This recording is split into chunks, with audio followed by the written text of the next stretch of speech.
कुछ दरवाजे भविष्य की ओर ले जाते हैं और कुछ हमें हमारे ही अतीत में कैद कर देते हैं। काल लोक, एक ऐसी दुनिया जहां समय बहता नहीं, रुक जाता है। बादलों के ऊपर गोल मंच पर खड़े हैं 6 रक्षक। हवा में चमक रहा है 5वां दरवाजा। जैसे ही सभी उस ओर बढ़ते हैं, अचानक घड़ी की टिक टिक सुनाई देती है, लेकिन वहां कोई घड़ी नहीं। दरवाजा खुलता है और रक्षक प्रवेश करते हैं काललोक में। चारों ओर सुनसान मैदान, हवा नहीं, ध्वनि नहीं, सिर्फ शून्य। हर रक्षक अलग हो चुका है और समय एक जाल की तरह उन्हें उनके ही डर में उलझा रहा है। अर्जुन को वही दृश्य बार बार दिखता है जब उसने गलती से अपने छोटे भाई को कुएं में गिरा दिया था, लेकिन हर बार वह खुद को रोक नहीं पाता। स्नेहा एक अजीब सी लाइब्रेरी में है। दीवारें चल रही हैं, किताबें उड़ रही हैं। एक किताब बार बार खुलती है जिसमें लिखा है, तुम जो देख रही हो वह पहले हो चुका है। विनय अपने पिता की आवाज सुनता है, लेकिन ये आवाज अलग है। वह देखता है अपने पिता को जलती हुई दुकान से भागते हुए, पर उस समय वह वहां नहीं था। क्या यह उसका भविष्य है या कोई झूठा अतीत? तारिणी को एक बर्फीली झील दिखाई देती है जिसमें वह खुद को बुढ़ापे में देखती है, अकेली, थकी हुई और अपनी गायों को पुकारती हुई। आयुष ध्यान की मुद्रा में बैठा है। उसकी सांसें धीमी हैं।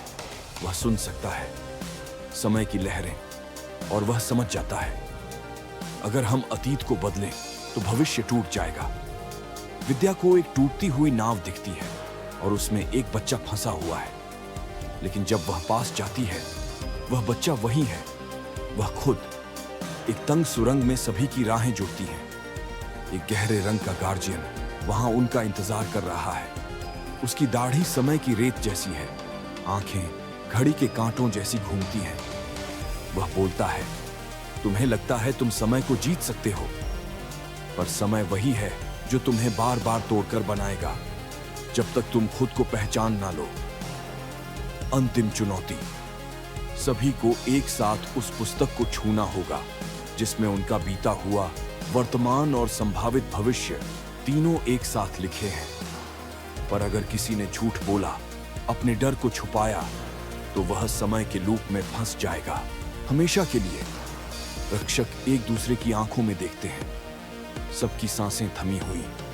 विनय आगे बढ़ता है और कहता है, मैं डरता हूं, पर मैं भागूंगा नहीं। बाकी सभी भी अपने डर स्वीकार करते हैं। पुस्तक खुलती है, समय रुक जाता है और 5वीं चाबी हवा में चमकने लगती है। गोल मंच पर सभी वापस आते हैं। उनके चेहरे गंभीर हैं, जैसे अब वे पहले से बड़े हो गए हों। भीतर से अब बचे हैं 11 दरवाजे और एक सवाल हवा में तैर रहा है, अगर समय खुद को दोहराता है तो क्या हम भी अपने डर दोहराएंगे?